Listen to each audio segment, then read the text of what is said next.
associé qui a fait en sorte que je sois là. C'est mon associé qui fait que je parle. Et vraiment, acclamons mon associé, le Saint-Esprit.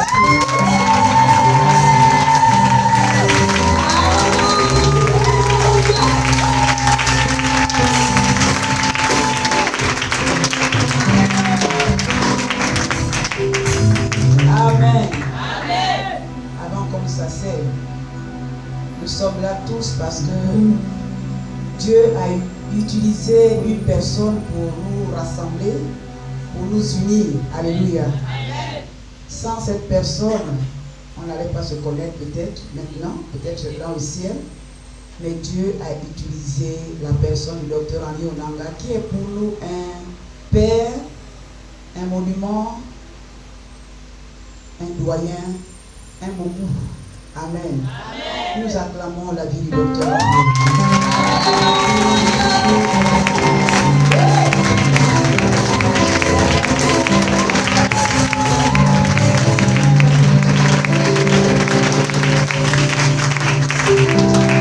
Alléluia. Vous avez ces salutations. Je n'aurais pas pu être là s'il n'avait pas dit oui. Je ne vais jamais et jamais et jamais intervenir quelque part s'il n'a pas dit oui. Même pas en cachette. Amen. Amen. Nous allons célébrer ce ministère. J'aime bien ce ministère, cette église qu'on appelle source. Source veut tout dire. Alléluia. À la source, on ne cherche pas. Parce qu'à la source, tout est pourvu. Alléluia. À la source, il y a la provision. Donc si tu cherches la source, c'est que tu n'as pas compris que tu es à la source. Est-ce qu'on peut acclamer la source?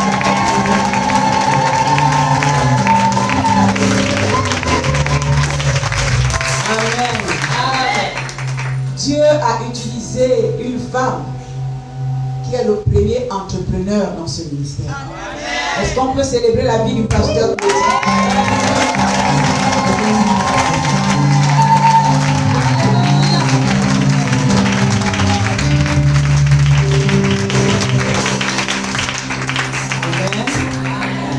Comme vous voyez, je suis accompagné des ministres de Dieu, des collaborateurs. Nous célébrons également le Seigneur pour eux.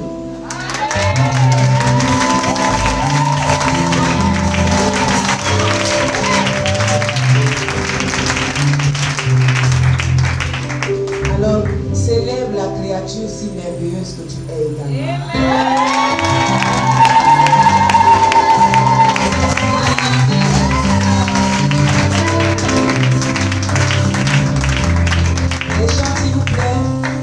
Depuis que je l'ai rencontré, moi je n'ai connu aucune déception.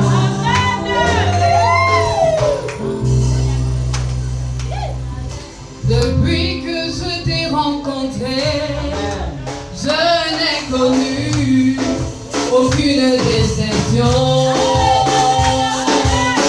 Malgré les moments difficiles, tu es le véritable ami. Depuis que je t'ai rencontré, je n'ai connu aucune déception. Et les moments difficiles, ton amour m'a gardé, tu es le véritable ami.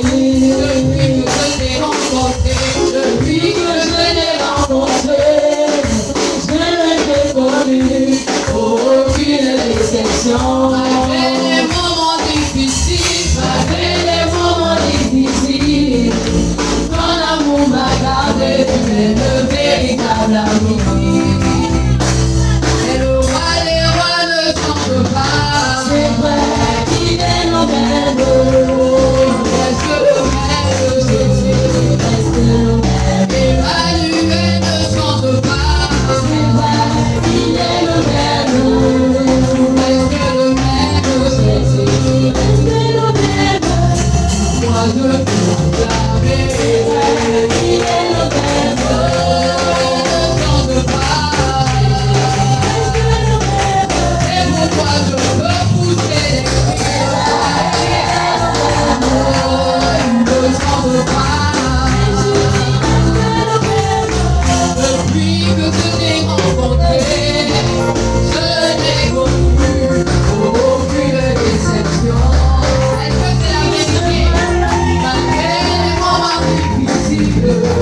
Rappelle cela à ton frère et à toi-même.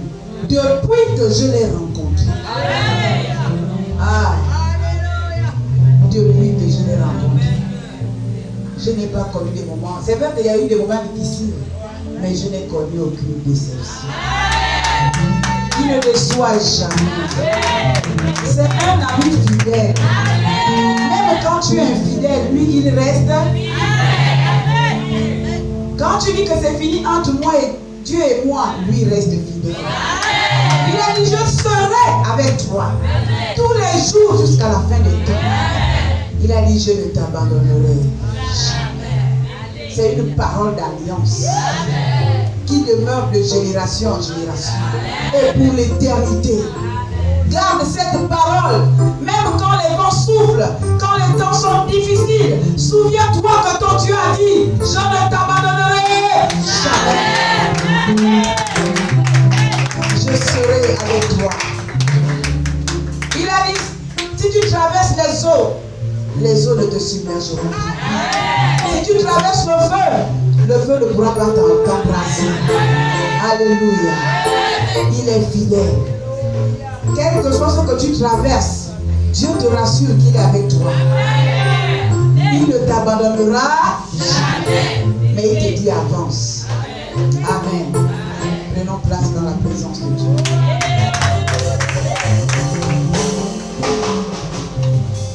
Alléluia. Je disais que nous avons un premier entrepreneur dans ce ministère. Le thème, c'est la productivité, la femme productive et entreprenante. Et nous avons ici un modèle d'entrepreneur. Alléluia. Parce que l'entrepreneuriat commence en Dieu. L'entrepreneuriat ne commence pas dans le monde des affaires. C'est une erreur de penser comme ça. Si on commence à penser que l'entrepreneuriat, c'est seulement les affaires, faire monter des commerces, des entreprises, créer de la richesse, on est dans l'erreur. L'entrepreneuriat commence en Dieu. Dieu est le premier entrepreneur. Alléluia. Et comme Dieu est notre Père, il a enfanté des hommes et des femmes entrepreneurs. Dans ton ADN, il y a l'entrepreneuriat. Parce que ton père est un grand entrepreneur. Voilà pourquoi tu peux entreprendre. Et voilà pourquoi, en tant qu'entrepreneur, le pasteur Clotilde a fait preuve d'entrepreneuriat en suscitant ce ministère, en obéissant à ce que Dieu a dit pour mettre sur pied ce ministère. Alléluia. Ça, c'est l'œuvre de l'entrepreneuriat que nous voyons. Amen. Ce n'est pas l'œuvre d'un homme, c'est l'œuvre de l'entrepreneuriat. Il fallait qu'un entrepreneur voit quelque chose. Parce qu'un entrepreneur, c'est un homme de vision. Donc il faut qu'il voit quelque chose. Qu'il amène cela à l'existence. Voilà pourquoi Dieu a dit à Moïse, fais selon le modèle que tu as vu où? Sur la montagne. Alléluia. Amen. Si un entrepreneur dans la maison de Dieu ne va pas sur la montagne, l'entrepreneur ne verra pas. L'entrepreneur ne mettra rien en place. Il y a beaucoup d'entrepreneurs dans la maison de Dieu qui ne sont pas encore actifs. Là, on ne parle pas du monde des affaires. On parle dans la maison de Dieu. Dis à ton frère, tu es un entrepreneur. Je veux voir tes œuvres d'entrepreneur. Bouscule-lui bien, parce qu'on dirait qu'il fait semblant de ne pas te suivre. Hein? Dis-lui, tu es un entrepreneur. Montre-moi tes œuvres d'entrepreneur dans la maison du Seigneur. Alléluia. L'entrepreneur a une vision. Il y a un entrepreneur principal dans la maison de Dieu. Et en dehors des entrepreneurs, en dehors de qu'on est un entrepreneur principal, il y a beaucoup d'autres entrepreneurs. Amen. Donc dans le peuple, il y a beaucoup d'entrepreneurs. Mais où sont les œuvres de ces entrepreneurs? Amen. Alléluia. Dans la maison du Seigneur, Dieu veut nous voir à l'œuvre. Dieu me disait la semaine dernière, je vais lire ce passage avant de commencer à parler de l'entrepreneuriat. C'est dans le livre de Luc.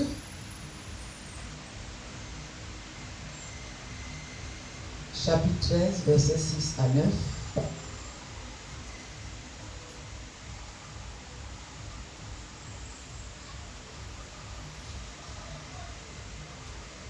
Luc chapitre 13, versets 6 à 9.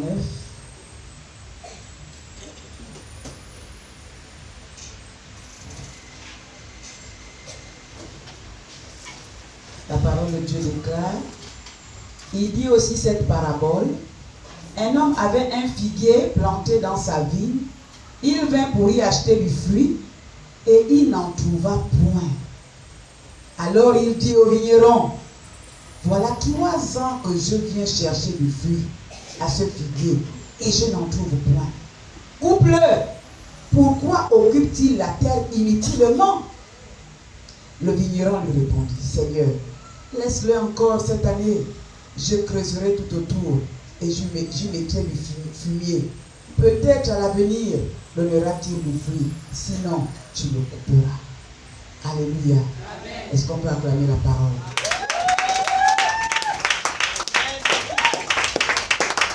Amen. Le thème que le Saint-Esprit nous donne, c'est un thème d'avertissement.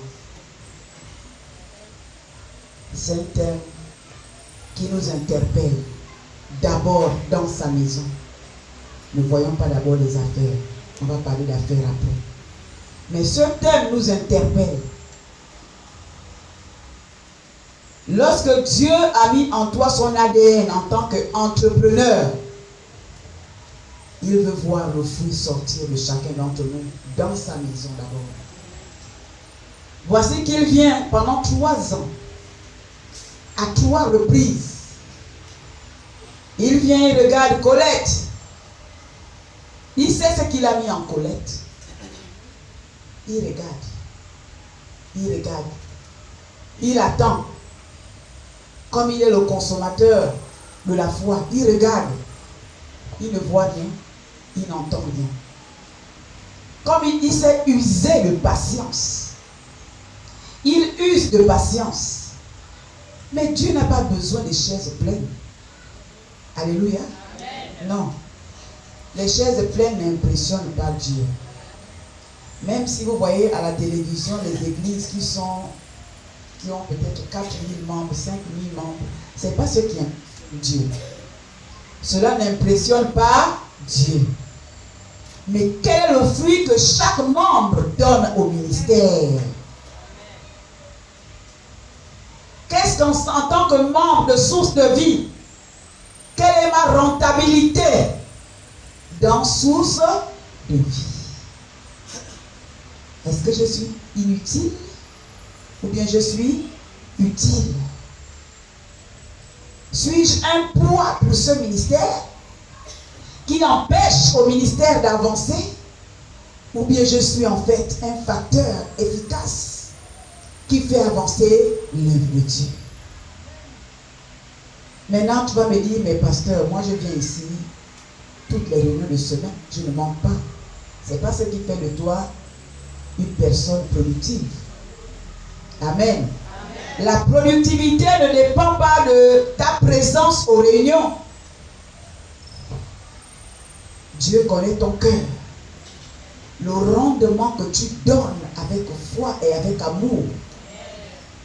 Ce que tu donnes avec foi et avec amour dans la maison du Seigneur comme service, comme louange, comme acclamation, comme prière, comme dîme et comme offrande et ainsi de suite, c'est ce qui monte devant le trône de Dieu comme un parfum de bonne odeur. Alléluia. Qu'est-ce que tu produis ici? Demande à celui qui est à côté de toi, tu produis quoi dans la maison de Dieu? Demande-lui, ça fait combien d'années il est ici? Si tu as dépassé 1 mois, c'est beaucoup déjà. Depuis que quand le Saint-Esprit t'a planté dans ce ministère, tu as été planté, n'est-ce pas?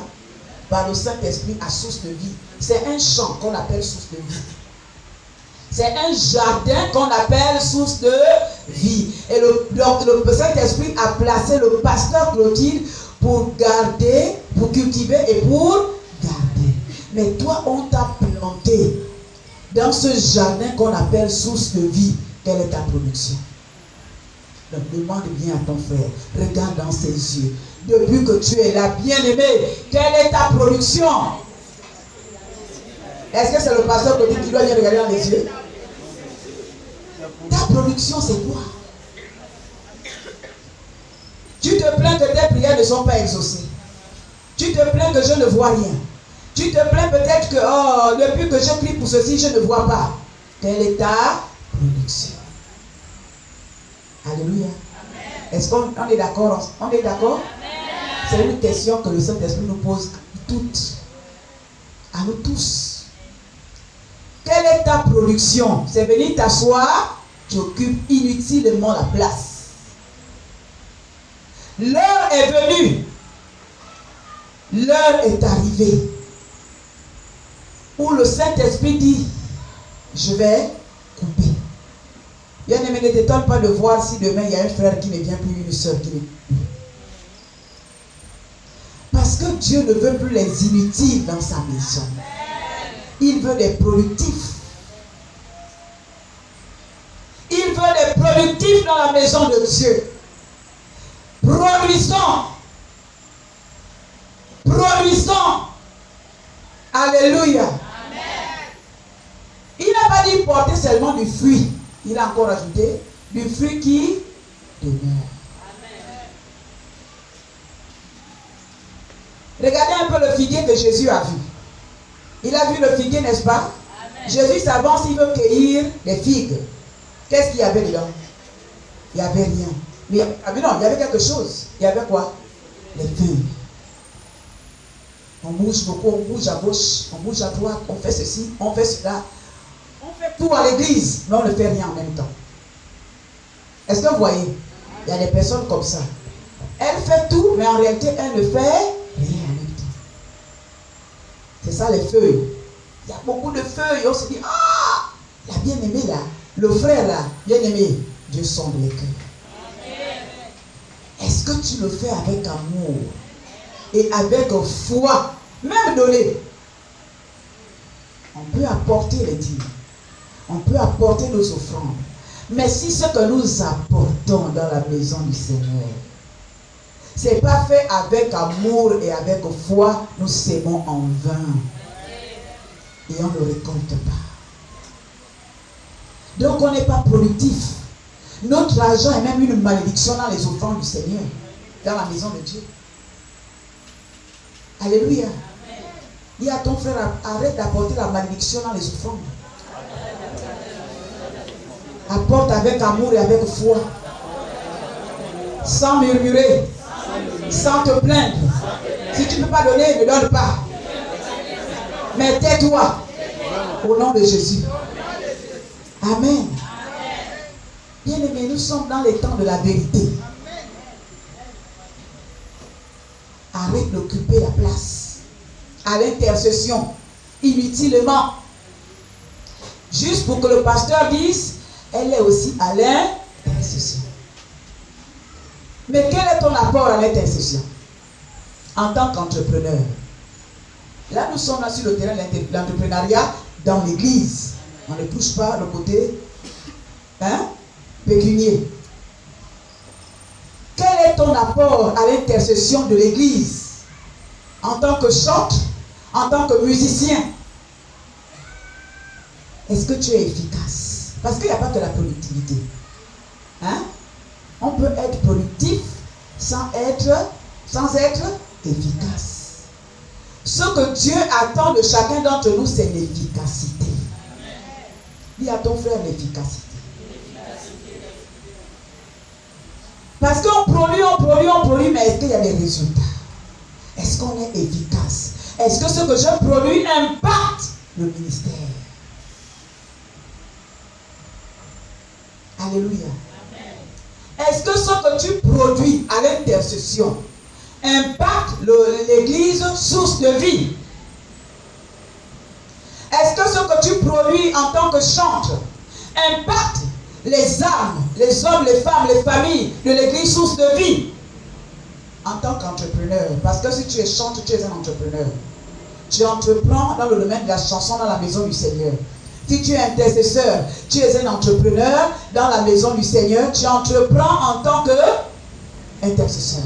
Ainsi de suite, à la sécurité et tous les départements. Tu es figurant dans la classe des figurants ou bien dans la classe des productifs avec efficacité. Ou bien seulement dans la classe des productifs, tu t'es arrêté là. Tu ne fais pas trop d'efforts. On te voit déjà, c'est suffisant. Il y en a qui s'arrêtent à cela. Si les hommes déjà me voient, c'est suffisant. Le pasteur a vu que j'ai balayé. Oh, c'est bon, c'est signé, c'est ok. Est-ce que le Saint-Esprit a vu? Parce que pour qu'il voit, ton cœur doit faire monter quelque chose. Si le cœur fait monter quelque chose descend. Il y a une rencontre entre le ciel et la terre. Lorsque tu poses des actes, il y a une rencontre. Alléluia. Là, je m'enseigne aussi parce que c'est pas ce que j'ai vu. Donc, moi aussi, je reçois. Alléluia. Amen. Il y a une rencontre entre le ciel et la terre. Lorsque tu apportes, bien aimé, dès que tu fais comme ça, il y a quelque chose qui descend. Mais pour que ça descende, tout dépend de toi. Qu'est-ce que tu fais monter en donnant? Est-ce que c'est la colère en donnant? Est-ce que c'est pour montrer que j'ai quand même mis? Ou bien c'est un signe de reconnaissance, Seigneur. Tout ce que j'ai me vient de toi. Tout ce que j'ai me vient de toi. Quand tu te mets à adorer, à chanter, est-ce que c'est pour montrer à celui qui est à côté de toi que j'ai la voix plus que toi? Ou bien c'est pour dire, Seigneur, que serais-je sans toi? De là où tu m'as tiré. Donc tu te mets à chanter, mais tu te rappelles ce que Dieu a fait pour toi. Et un parfum de bonne odeur monte. Et quelque chose descend et se répand sur le peuple. Alléluia. Il y a une vie qui descend lorsqu'on fait monter quelque chose de notre cœur. La vie descend. Bien aimé, quand tu es aux instruments, tu es en train de jouer. Ce que les gens entendent, c'est autre chose dans l'esprit. Parce que le son des instruments a un rendement spirituel. Quand le pianiste le fait dans l'esprit, bien sûr. Quand celui qui joue à la guitare, à la batterie, quand tout se fait en accord dans ce même esprit, bien aimé, quelque chose monte et quelque chose descend. Amen. Amen. Tu peux faire descendre quelque chose à source de vie. Tu peux être le meilleur entrepreneur reconnu par le Saint-Esprit, bien sûr, pas par les hommes. Parce qu'il y a des fois les hommes, même nous les pasteurs, on peut ne pas te reconnaître. Est-ce qu'on est d'accord? Nous aussi, on peut ne pas te reconnaître. Parce qu'on ne voit pas dans ton cœur. Mais celui à qui rien n'échappe, celui qui est au contrôle de toutes choses, c'est que tu es l'entrepreneur dans ce ministère aussi. Alléluia. Parce que tu ne fais pas pour montrer à quelqu'un. Tu ne le fais pas pour prouver quelque chose. Tu le fais en adoration comme cette femme. Lorsqu'elle a été pardonnée de ses péchés, elle s'est abaissée. Ses cheveux ne valaient plus rien. Amen. Les cheveux d'une femme n'ont pas touché. Mais elle a pris ses cheveux pour essuyer les pieds de Jésus. Son beau parfum, elle a répandu. Cela ne valait plus rien pour elle. Alléluia. Amen. Parce qu'elle avait donné son cœur. Est-ce que Dieu peut rencontrer un cœur à source de vie? Un cœur qui donne. Un cœur qui adore l'esprit en vérité. Un cœur qui acclame. Même quand tu dois acclamer, bien aimé. Ne te dis pas, ah, je peux sentir les chants aujourd'hui. Ne les sens pas. Je ne sais pas quel parfum ils ont mis pour les sentir. Toi, sens quelque chose avec le Saint-Esprit. Alléluia. Ils peuvent jouer avec un peu, ou bien il y a eu la voix, la grippe peut être là pour faire un peu la voix compliquée. Mais toi, tu ne verras même pas tout ça. Tu es tellement dans l'adoration. Tu te dis, oh Dieu, combien tu es bon. Oh Dieu. Le chant va croire que c'est lui qui fait descendre l'onction, mais c'est toi qui es dans la salle. Parce que toi, en tant qu'entrepreneur dans l'église, tu connais ta place. Un entrepreneur n'est pas un ignorant. Il sait qu'il est entrepreneur. Tu peux dire à un entrepreneur que, on dirait que tu es entrepreneur, ça va. Non. Il va te dire, mais attends. Il sait. Mais est-ce que toi, tu sais d'abord que tu es entrepreneur? Demande à ton frère. Est-ce qu'il sait? Non. Il faut être rassuré de qui tu es d'abord. Pour faire preuve d'entrepreneuriat.